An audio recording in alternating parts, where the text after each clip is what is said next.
ಉಪಚುನಾವಣೆ ನಡೀತಾ ಇದೆ. ದಾವಣಗೆರೆ ದಕ್ಷಿಣ ಮತಕ್ಷೇತ್ರಕ್ಕೆ ಉಪಚುನಾವಣೆ ನಡೀತಾ ಇದೆ.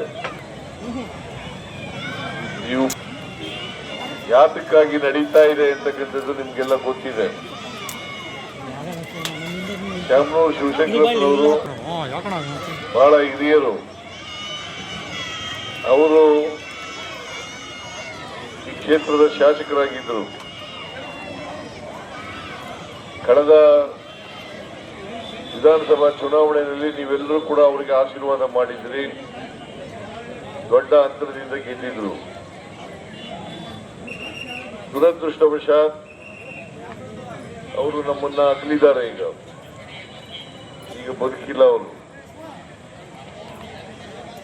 ಆ ಜಾಗವನ್ನ ಭರ್ತಿ ಮಾಡಲಿಕ್ಕೆ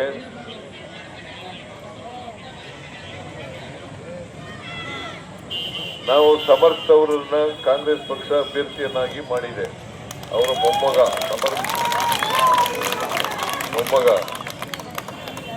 ಅದು ಒಂದು ಅಪಪ್ರಚಾರ ಮಾಡ್ತಾ ಇದ್ದಾರೆ.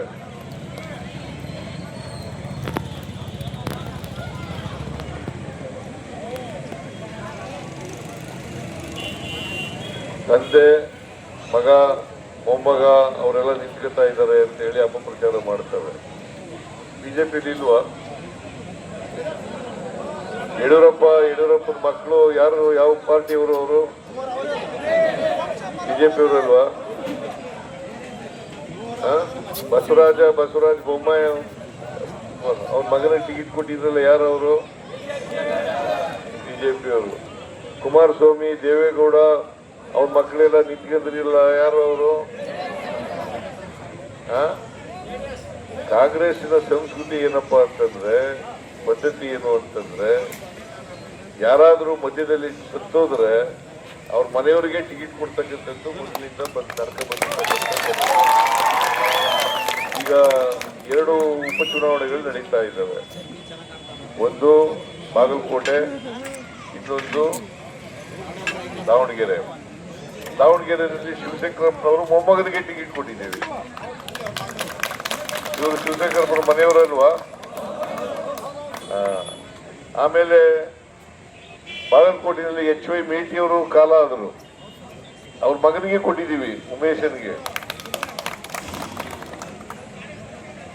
ಕಾಂಗ್ರೆಸ್ನಲ್ಲಿ ಯಾವಾಗಲೂ ಕೂಡ ಯಾರಾದರೂ ಸತ್ತೋದ್ರೆ ಮಧ್ಯದಲ್ಲಿ ಅವ್ರ ಮಕ್ಕಳಿಗೆ ಉಪಚುನಾವಣೆಯಲ್ಲಿ ಅವ್ರ ಮನೆಯವರಿಗೆ ಕೊಡ್ತಕ್ಕಂಥದ್ದು ಪದ್ಧತಿ. ಅದರಿಂದ ಹಾಗೆ ಮಾಡ್ತಾ ಇದ್ದೀವಿ. ಅದರಿಂದ ಈ ಬಿಜೆಪಿಯವರು JDSನವರು ಹೇಳ್ತಕ್ಕಂಥ ಮಾತುಗಳಲ್ಲಿ ಸತ್ಯಾಂಶ ಇಲ್ಲ. ರಾಜಕೀಯಕ್ಕೋಸ್ಕರ ಮಾತಾಡ್ತಕ್ಕಂಥ ವಿಚಾರಗಳು ಇವು. ಇದನ್ನ ತಿಳ್ಕೋಬೇಕಾಗ್ತದೆ. ಅದರಿಂದ ನಾವು ಸಮರ್ಥ ಒಬ್ಬ ವಿದ್ಯಾವಂತ ಯುವಕ, ವಿದೇಶದಲ್ಲಿ ಓದ್ಕೊ ಬಂದಿದ್ದಾರೆ. ಇವ್ರಿಗೆ ಯೋಗ್ಯತೆ ಇಲ್ವಾ?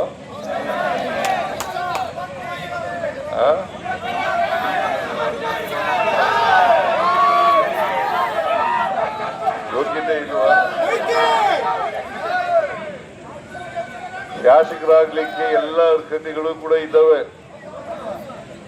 ಎಲ್ಲಕ್ಕಿಂತ ಬಹಳ ಮುಖ್ಯವಾಗಿ ಜನಪ್ರತಿನಿಧಿಗಳಾಗವರು ಜನರ ಜೊತೆ ಇರ್ತಕ್ಕಂಥದ್ದು ಬಹಳ ಮುಖ್ಯ.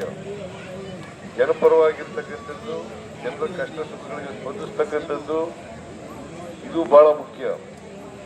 ಯಾಕಂತಂದ್ರೆ ನೀವು ಆರಿಸಿ ಕಳಿಸೋದು ಯಾಕೋಸ್ಕರ? ನಿಮ್ಮ ಪರವಾಗಿ ಕೆಲಸ ಮಾಡಲಿ ಅಂತ.